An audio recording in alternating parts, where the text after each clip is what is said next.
All right. Matthew 24 and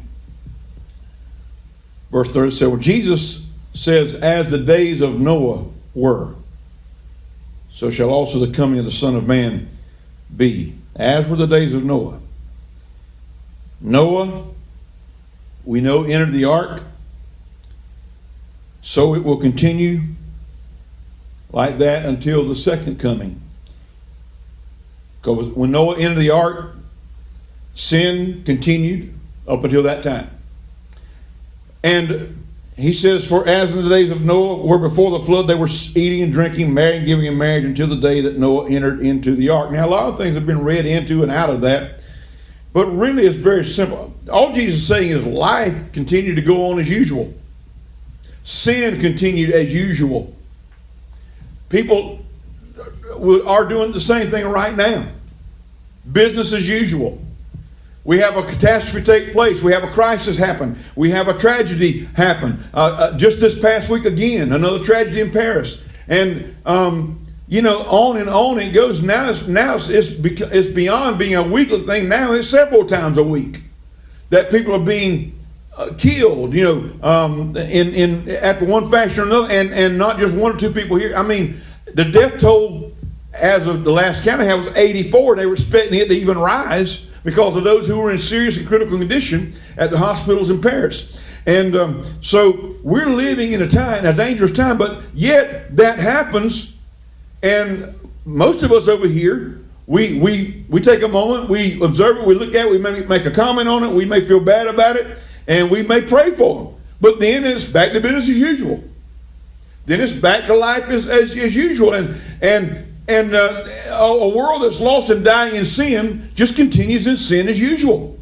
It doesn't speak to hearts. It doesn't speak to people. In our family, we had death this week. And we meet each other, and we cry, we shed tears, we hug, we embrace, and we try to comfort and console one another. And then we have the funeral, and at the funeral, life goes back to usual.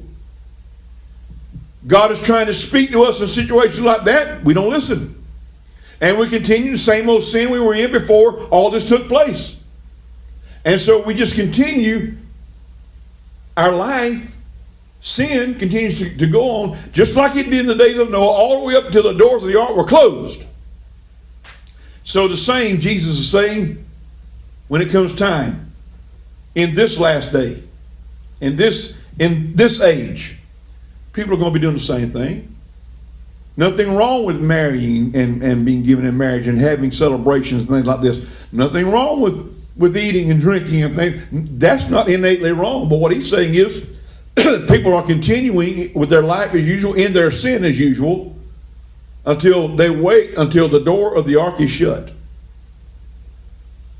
Then they start getting concerned when it's too late to be concerned. So he says, as it was in that day, so it's going to be when the Son of Man comes. And they knew not till the flood came, took them all away, swept them away. And so that's going to be what it's going to be like in the coming of the Son of Man. Now with that in mind, turn to Genesis chapter 6.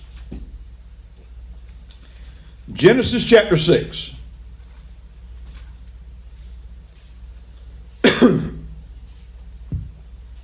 The account of the flood is written into the history of many ancient people. And the results of a flood are seen in many places on the earth. There is no question that a worldwide flood took place. When you find seashells on mountaintops, something happened. Those seashells didn't just walk up there all the way from Myrtle Beach. They got there because of another happening, something else that took place. And so the flood is a fact. It's a fact of not just biblical proportions, it is a fact of natural science. The flood happened. Jesus believed in the flood. Like I said, many ancient people realize that something took place, realize there's a flood in ancient civilizations of all kinds, ancient histories of all kinds of civilizations. They still have their flood stories.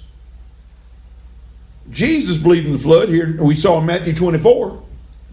In a time of indifference and carelessness, the Lord is going to appear with startling suddenness.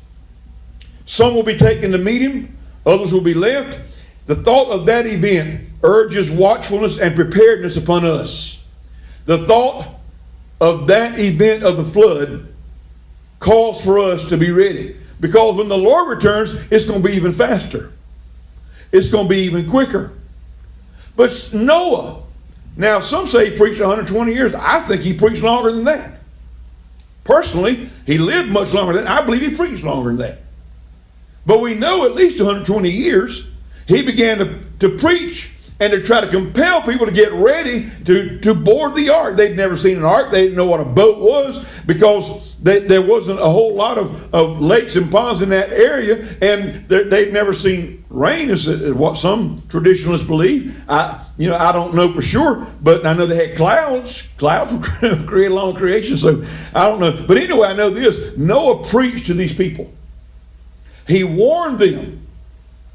I'm reminded, just like I said yesterday to my family and at the funeral, and like I say to you so many times, I wouldn't tell you the truth if I didn't love you.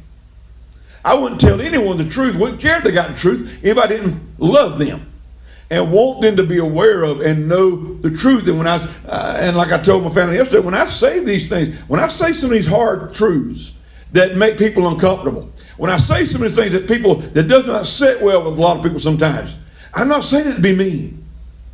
I'm not saying it to be cruel. I'm not saying it to be controversial. I'm not trying to make enemies. But if it takes making an enemy to get the truth across, then so be it. That's just the way it has to be. I get on folks I love about their smoking. Not because I want to be mean and get on them and make them uncomfortable around me. I get on them about it because I love them. I want you to quit that nonsense because I want you to live as long as you can. And if you keep sucking on those cigarettes, I'm here to tell you, it's going to cut your lifespan. And if you keep doing other things that you're taking in, if you keep drinking, enough of it is going to cut your lifespan. And other things, drug addiction, all these things, even overeating, those things are going to have an effect on our lifespan. And so, you don't tell people those things because you dislike them, because you try to be ugly to them, or mean to them. You tell them that because you love them. Jesus told the truth because he loved us. And so he was giving an example so that we would begin to be ready, make preparation for his coming. So he certainly believed in the flood.